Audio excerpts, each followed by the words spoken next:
pluie d'étoiles.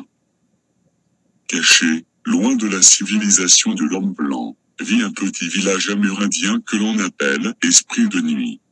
Derrière la porte de cet univers mystérieux, l'amour, le respect et la vie font de cet endroit un lieu magique. L'azur revêt son habit de nuit aux teintes d'orange, de lilas, de rose, qui sont là sous ailes du souffle. Les tipis disposés en cercle comme symbole de l'unité, dégagent par leur feu une douce chaleur maternelle. Le bruissement du vent, la mélodie de l'eau et le pas feutré des animaux éveillent la force de l'esprit qui vit à travers ses habitants. Mais à chaque tombée du jour, ce clan de l'Esprit de Nuit se réunit pour l'avènement de leur protectrice. C'est le signal. Sœur Lune dans sa blancheur argentée annonce la venue de la cérémonie.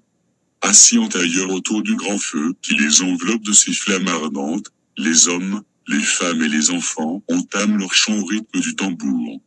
La vibration profonde de ces sons amène la quiétude et la paix de l'énergie de Mère Terre.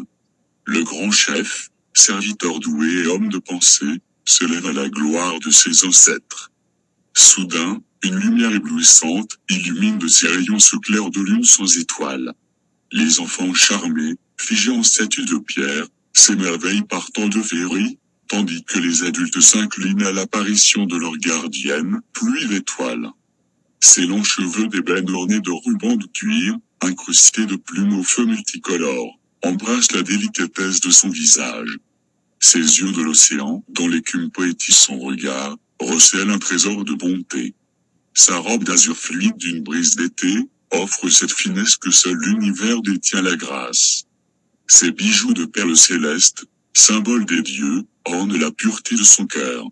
Elle tient au creux de ses bras, la jarre des cieux, le coffre du secret des étoiles d'où l'on aperçoit l'espace de la création de la nuit.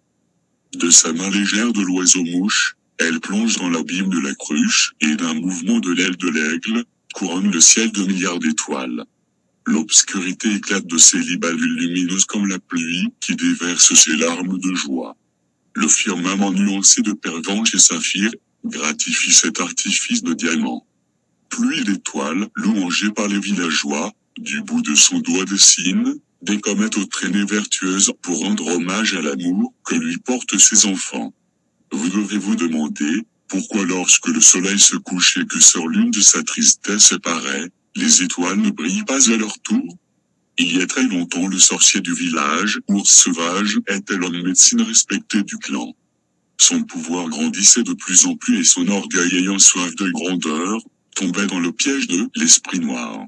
Un soir de pleine lune il voulut donner en sacrifice la fille du chef, mais sauvé de justesse par les guerriers protecteurs, il ne put terminer son œuvre abominable.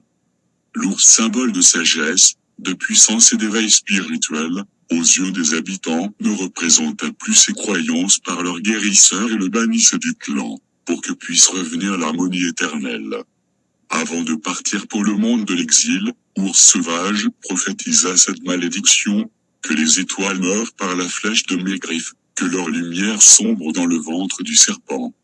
Depuis ce jour, les étoiles se consument avant leur apparition et les villageois à la tombée du clair-obscur invoquent le grand esprit pour que la voûte céleste revive de nouveau.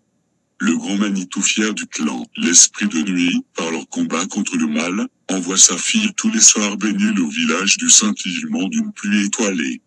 Et ce petit peuple, n'oubliant jamais les ténèbres que les fils humains de noir sorciers, reçut le plus beau cadeau que l'esprit de la nature puisse offrir aux marches sur terre.